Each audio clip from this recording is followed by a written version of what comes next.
Bienvenido, mi amigas. Sunya, good to see you. I'm really excited about what we're going to be talking about tonight. As am I.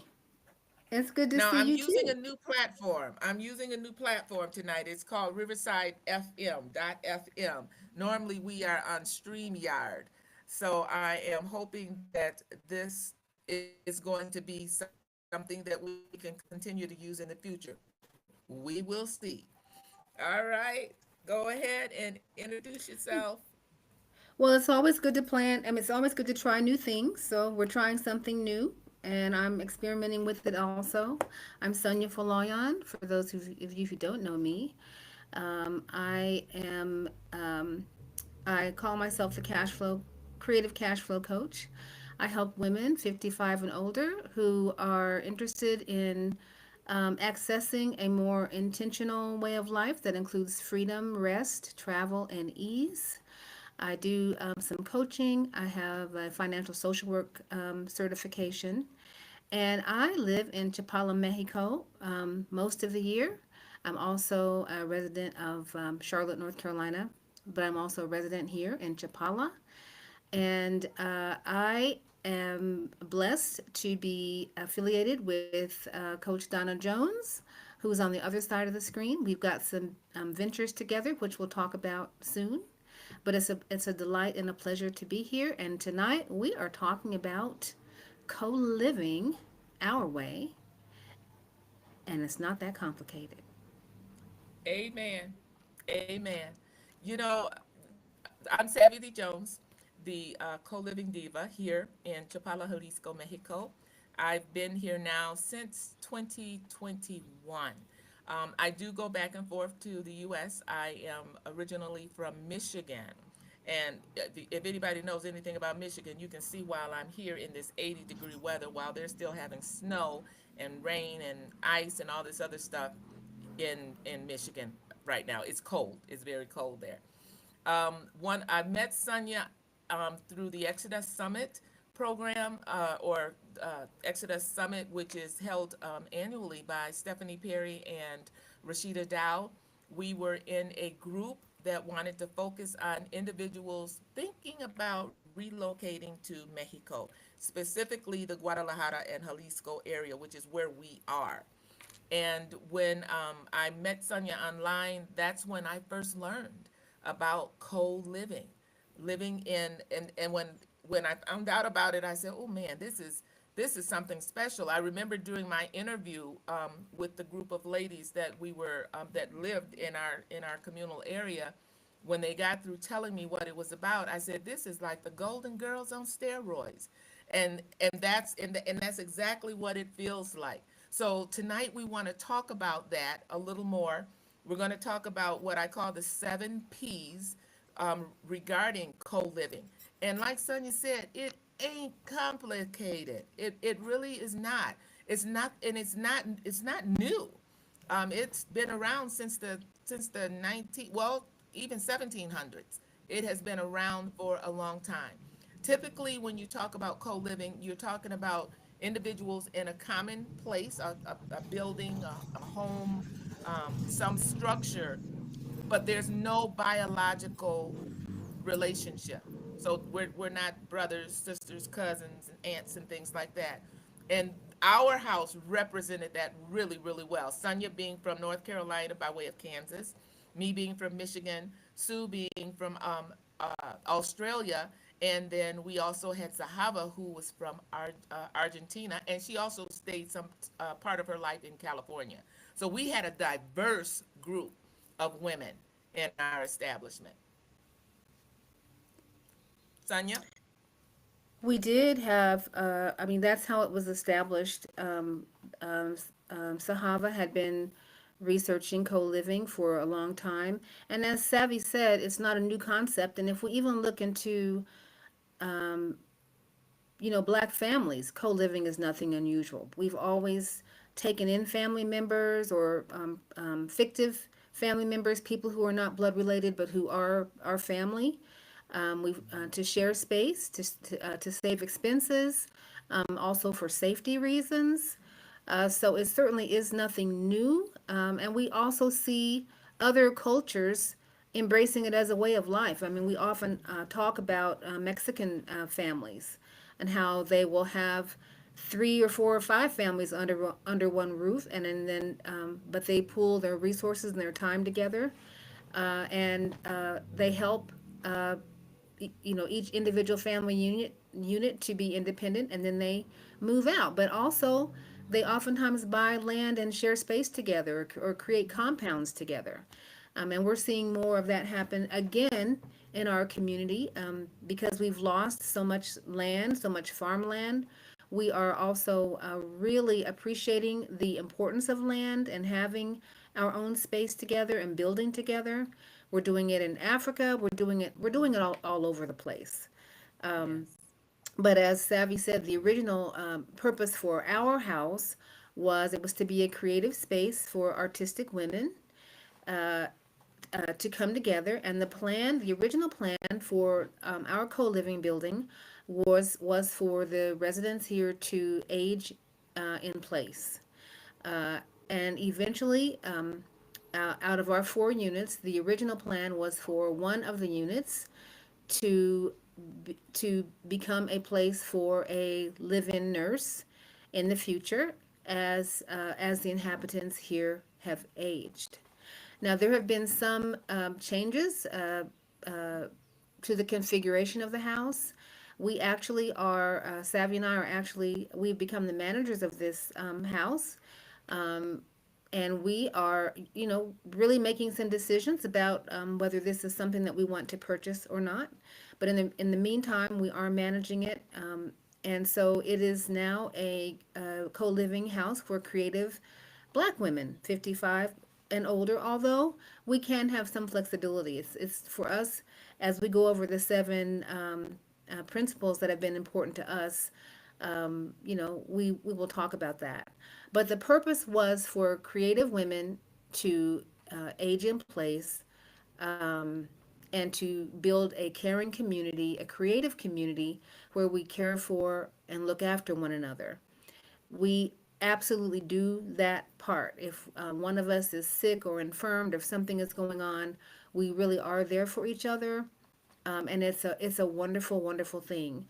We also are part of a larger network here in Chapala of several online sisterhood groups where we do have a daily check-in. We also have quarterly meetups. We also have monthly meetups where we actually share meals, have conversations, really build community so that we have a chance to know one another, build those relationships, and so that we're in a position to provide the resources that we need.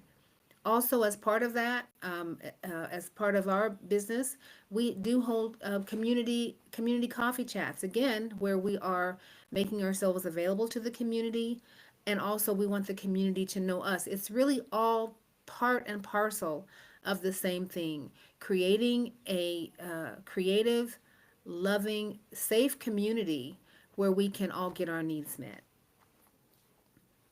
Savvy? Yes.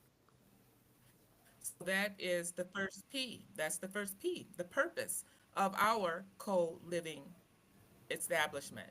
The next thing that we played, took close attention to was the people that we were going to have coming in. We are women. We are Black women. We started off as a multicultural unit, but as Sonia has explained, we are now focusing more on Black women. We want a soft landing for individuals that look like us to come into the Chapala, Jalisco area and live for a period of time, whether that be 6 months or a year or even longer. That is flexible in the co-living arena. The length of time is beginning to be a little bit more flexible. We prefer to have longer stays here because of the relationships that we're building, and the that's just the integrity of our house. So when we look at people, we're looking at like the demographics. What is their income background? What is their educational background? For us, we're all artists. So that is one of the things that we, especially Sonia, because she has such a love for the arts. She didn't say anything about it, but I mean, she's a textile artist. She's a writer. She came here on a artist residency, and now she has her own residency program that is here, and it's just expanding. So we look at those type of demographics to identify who would be a good fit and who probably should look somewhere else, because we want to keep peace in our home, and so that is important. The people and their demographics is a really important thing. And you know, we may get some frowns about that. Oftentimes the other people will often say, well, how would you feel if we said it was only for white people? Well, you guys have been doing that forever. We have to have a safe place for our brown sisters, and so we do not apologize for that. Sonia? Yes, I agree with everything you said. People is the second principle. Um, I also think too, that leads right into the next thing, which is personalities. Um, we're fortunate to have a refurbished hotel, a refurbished boutique hotel as our home, which means we have four uh, private suites. We also have a communal area, and then we also have a rooftop where we also have a lot of social events. Personalities is really important. Um, we don't, you know, if you are a recluse, this is probably not going to be the best environment for you because we do have social interaction. Now, the good thing about our spaces is we have as much personal and intimate private time as we want, but we also do have communal spaces where we come together. You know, maybe we may play a card game or we may, have a discussion. Um, Typically, when we have a full house, we come together at least once a month just to talk about how things are going in the house, any concerns that we're having. We do encourage people if there are rare conflicts. I mean, we are human beings. We're not always going to agree on everything all the time. But we do encourage, talking things out among each other. We don't gossip among with each other. If we have issues, we do talk those things out, which is what healthy relationships are about. Um, but we don't have any extremes. I mean, and I think the other thing is we look for compatible personalities. Yes. I am the quintessential night owl. I may be up padding about at 3 or 4 in the morning. I may not go to bed until 5 or 6 in the morning, while Savvy is actually up and about at 5, getting her day started. Um, uh, but the main thing is that we are willing to share with each other, talk about what's on our mind, um, and I think the other thing is we live and let live. We That's it. respect one another's personalities and personal styles. And the wonderful thing about it is we do make sure that we do have time to talk about and come together as a community to discuss what needs to be discussed. Um, Exactly. we also contribute each month to a pool where we just buy necessities for the house, toilet paper and laundry detergent and things like that, so that that's not a burden on anybody. And we freely have access to those materials that are in our laundry room. We have a washer and dryer. Um, we also have other amenities, which we'll talk about. But yeah, Yes. uh, making sure that our personalities are compatible and that we respect one another's boundaries is very, very important. It is. I think that you and I are blessed in that both of us having medical backgrounds, you as a social worker and therapist, and myself as a psychiatric nurse, we have been able to identify personalities within our environment, within our commune, and understand how to communicate to specific personality types.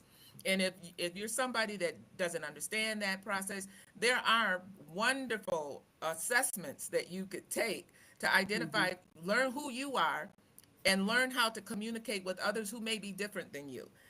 That's a healthy thing, a very healthy thing. Next, P is for the property or the real estate. I love the description of our property as a refurbished boutique hotel. On the first floor, we have two suites that have their own ensuite bath, beautiful large bathroom with plenty of storage. We have our bed, we have our closets, we have our table and chairs. I recently had a area built in as a workstation. So all of that is in my personal space. I share a partially outdoor kitchen with Sunya. She's in suite one, I'm in suite two.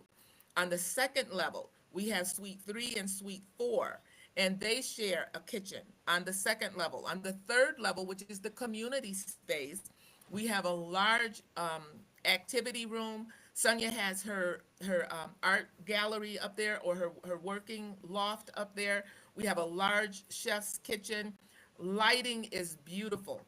And oftentimes, that's also a co-working area. Sonia and I oftentimes have our weekly meetings up on the third level.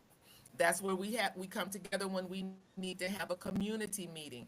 That's where we have our altar that is within the house. But you some I don't want to share a bathroom with someone else. And so that's one of the property pieces that was really important for me.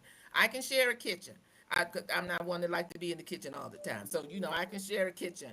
Um, our groceries, when we buy our groceries, we have specific places where we keep our specific groceries. But I'm constantly saying, especially to Sonia, if you see something and you want it, just use it, because here we're buying things fresh, and I'd rather share it than to have it go to waste. And it's very economical here. So the property, being close to the Malecon was important.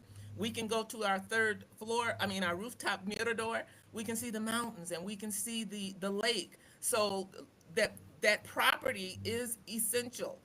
We went today to look at a piece of property, and it does not compare to what we have here. It was in a gated community. There were several levels. However, three floors with only two kitchens might not work for a communal. In some cases, it may, depending on what type of communal co-living you wanted to sign up. I mean, it had 6 bedrooms, but it just didn't compare to the setup that we have here. And I'm probably just spoiled. But yes, the property is going to be something that is important that you need to take a look at if you are considering you want to do that, create a co-living area, a co-living development. Well, the next thing is place. And two things come to mind for me. One is we are in Central Chapala, Chapala Centro, which means we are literally, depending on how you think about it, we're either a half a block or we're a block from the lake itself. We are also right in the middle of town, where we have walking access to the markets and to the shoe repair place. We have, bakeries nearby, coffee shops, the Malecon, which is like a boardwalk. Um, we can walk right, we're right there. All Yeah. sorts of vendor shops and local artisans, anything we need, doctors, dentists, everything is within walking distance, which is very important. Also, for me, it was important to be in an area that had access to really good medical care. And one of the things that I have discovered is that Chapala actually has more medical access than places like San Miguel and other places. And part of that has to do with the fact that there are a number of people who call themselves expats here and veterans. And as a result of that, a lot of the medical facilities make themselves have made themselves attractive to that population. And, this is an expat hub, quite frankly.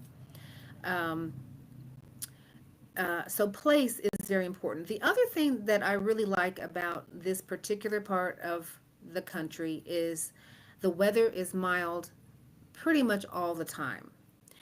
We do have a little cold snap in wintertime where it may get down to 40 degrees or so, which is cold to me now. And May, it can get pretty hot. We don't really need air conditioning here. The houses really don't have insulation because there really has not there's not a need for it. So that also means pretty low utility bills. But the weather is pretty much eternal spring, and it's just absolutely beautiful. It's absolutely beautiful right now. We're not tropical. It's an arid climate. And we are at the same elevation approximately as Denver, Colorado. We're about 5,280 feet above sea level. The other thing that's really great about this place, which is important to me, is I am so close by bus to so many other places. There are so many beautiful cities and towns in Mexico. Oh my goodness. Every city has its own particular charm. And we're only just, a bus ride away to San Miguel or to Querétaro or to León, Zapotlanejo, which is the clothing capital. León is the leather capital. Um, we know how beautiful San Miguel is. We're not far from Guanajuato. We're just so close to so many places, known and lesser known places. And we are only 20 minutes from the Guadalajara airport. That was really important to me because I like to get my feet inside a big city every now and again for the art galleries and for the experience. As Savvy mentioned, I'm an artist, and the art galleries in Guadalajara and Mexico City are just superb. These are amazing international cities that are the size of, Guadalajara approximately is about the size of New York City. And Mexico City is, depending on who you are asking, it could be 25 million, it could be 40 million people. So these are major cities that we have access to, and yet I don't want to live in the midst of all that. But when I Right. want to pop in and pop out, I'm so close to it. We have access to major bus lines here. The transportation system here is great. All of those things are very important and were important things to me in terms of choosing this particular place. Yes, I agree 100%. The next P is profitability. Um, one of we I mentioned earlier that we went and looked at a building in another little pueblo, cute little pueblo. The cost of the building it was really good. I mean it it's a great piece of property to purchase for the price. Hmm. And that's something that you want to look at when you're looking to invest in creating a co-living environment. Are you going to purchase something? When you purchase it, what place are you looking to do that in? And how much are you going to be charging for the individual units that individuals are going to be living in? One of the profitability things here is that we're in central Chapala, Jalisco, Mexico, and it's not breaking the bank. It is not cheap, but it is very affordable. I live comfortably here with the building that we're in and the amount that we pay, for our lease. That is something that you're going to have to consider. Are you going to invest in real estate? Are you going to rent for a period of time in a co-living establishment? And those are options. I mean, the options are endless here. There are small casitas, there are small apartment complexes, there are homes that are for sale that you can convert into a co-living establishment and and live well. Would you add anything to that, Sonia? No, I think you covered all those points. I know for us right now, because of, one of the things that we've talked about is because of the shifting political climate that we're in right now. Um, our initial going back to the plan of this house being a place where people would age in place. I would say that right now our plans are transitional in that the political climate is iffy right now. And I know right now we're not at this moment ready to jump in and make major purchases because of all that's going on. Um, but it's certainly something that we think about, that we're talking about, that we're looking at. But we do feel the need to be flexible. The other thing too is Yes. having had this co-living experience, we did branch out into another venture, which originally started out because we wanted to have a safe place for our families to come if things got too crazy in the USA. We're seeing how things are shifting rapidly there. Um, that was the genesis for us procuring the building where we have our bed and breakfast. But we're having to remain flexible right now. We know we may have to bob and weave a little bit because we don't know what the future is going to hold. So for us, it's a matter of being flexible, uh, Yes. and also not going into any additional debt because we just Mm-hmm. don't know what the future holds. We are comfortable being Yes. here. We love being here. We would love it if our families would come. But all we can do right now is just make space for ourselves and our own immediate plans. But I would say really that Yes. we're probably planning no more than 5 years out at this particular time. Exactly. Exactly. Which gives us flexibility, gives us freedom, and I think that's really important. Freedom, flexibility is so important, and managing our finances. So that brings us Okay. now to number 7, which is the plan. And I think it's really important to think about what is the overall plan for your home.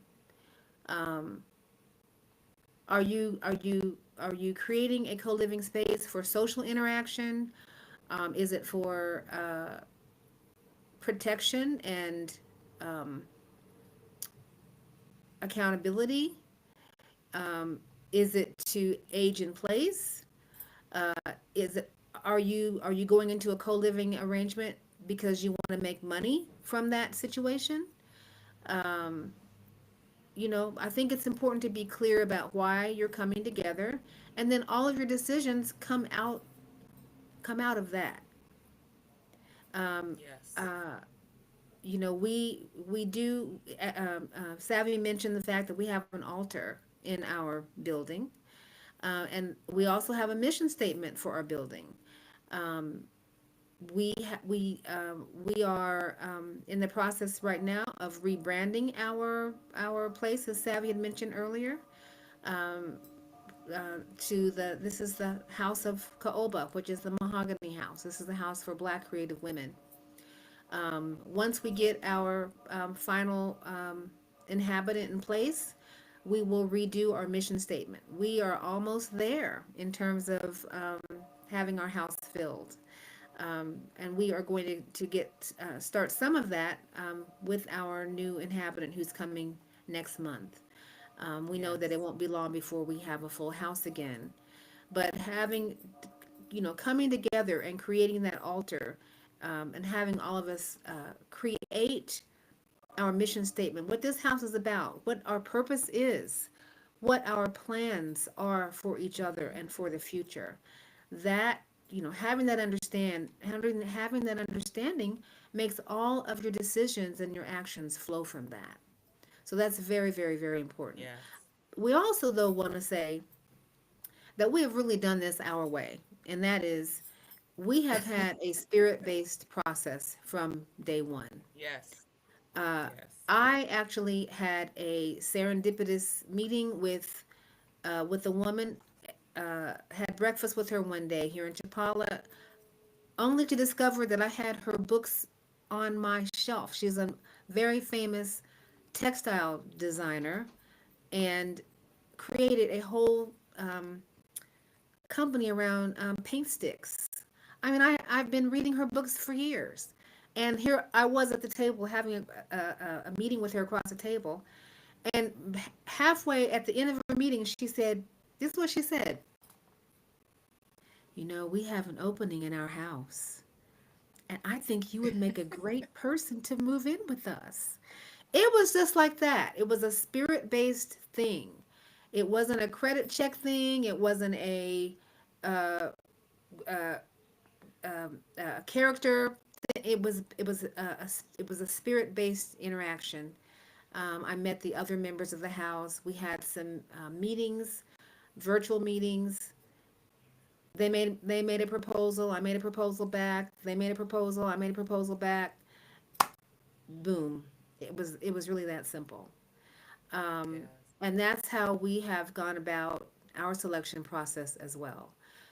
For us, a lot of it really is based upon our discernment, Mm-hmm. and our spirit. I mean, we're not crazy. Of course, we get a deposit and all that, but we it's not a complicated thing. It's really based upon our inner knowing, um, and where we are coming from a healed place ourselves in terms of Yes. setting up a home.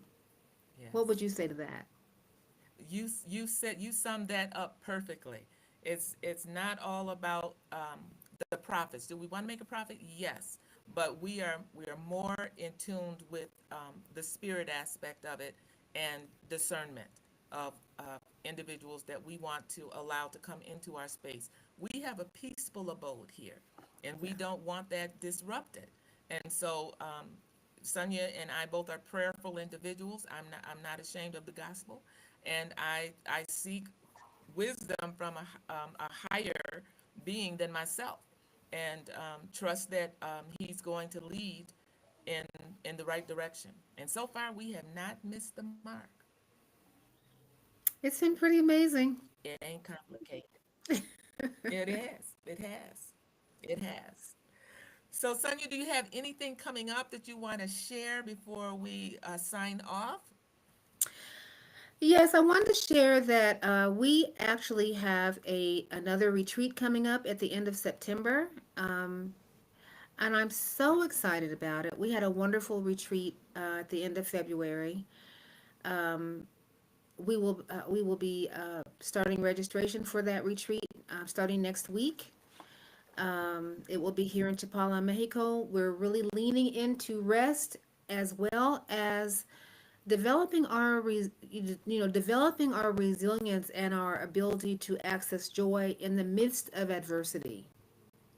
Yes. We are in some very changing and what can be challenging times, but it's so important that we still tap into our joy and our rest, and that we develop the tools to help us to remain that way in spite of all the craziness that's going on around us. So we're Yes. very excited about that. Also, I am taking applications for an artist residency here in Chapala, Mexico. Reach out to me if you have questions about it. Let me know, let me know, let me know. It's the Olmecs Residencies of Rest. And there are a couple of residencies. Also, we've got some opportunities for HBCU students who are coming here for some learning, international learning experiences. I'm so excited about that. And I think, Savvy, let's just go over those seven things that we want people to think about. Um, Yes, absolutely. uh, so I'm going to go over the first three, and how about you take those last four? Okay. Okay. So we want you to think about the purpose. The reason that you're getting together and the reason that you are establishing your co-living community. What does it mean to you, and why are you doing it? Be very clear about why you're doing it. The other thing is the people. We talked about how important that is. And we talked about personalities, making sure that your personalities are compatible. Um, um, you don't want anybody who's overly sensitive or overly, and if you're coming to Mexico, you certainly don't want somebody who does not like noise or who can't tolerate any noise because Mexico is a very loud, cacophonous, Vibrant. celebratory culture. Um, Hmm. and we are in the middle of Chapala Central where everything is going on. Hmm. Um, church bells, the water truck, the gas truck, the dump trucks, the motorcycles, the tambourines, the trumpets, the mariachis, you name it, we've got it going on right around here.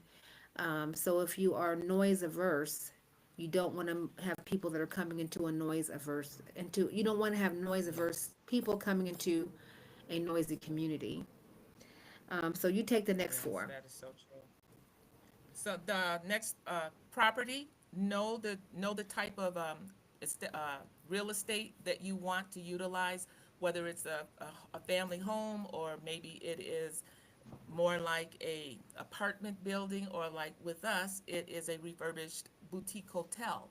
So knowing the type of property that you want to use to establish a co-living environment is important. Next, place where you want to go. How are you going to get there? I am going to be having a webinar on the 12th of April. I'll put a link in the description where I will help learn how to use the Earth Awaits applications to seek places where you may want to go. You may want to know what the crime level is. You may want to know what the average cost of living is or the average cost of properties in that area. So let's get together and get on that app and let's pick out maybe 3 places that you would consider establishing your co-living space. Next is profitability. What is your budget? And what is it going to cost to make sure that it is cost effective to have a co-living space? And then finally, the plan. Um, there needs to be some operational things in place as far as what is your plan. Our plan is to have a soft landing for brown women to come and live for a period of time, especially during the chaos that's going on in the US right now. People are trying to get out. We have a soft landing to assist with that process for 6 months, a year, while you try to figure out what's your next move. You may want to stay here 3, 4, 5 years, and that's okay. But you need to have a plan. And Sonia has a coaching program. I have a coaching program. We are willing, ready, and available to assist you with that process. Absolutely, absolutely, absolutely. So, what we wanted to say is, co living is a great thing. It's not new, but this certainly is the time for it. It is timely, it's relevant, and it's doable. And you know what? The thing we want to say is don't make it hard, don't make it too difficult. Don't make it too difficult. Find some people that you are in agreement with, that you are in alignment with. You have similar values. You want similar things, and you want to see one another win, and make them your community. Do it your way. Do it your way. And until next time, be well, live free, and prosper. Thank you.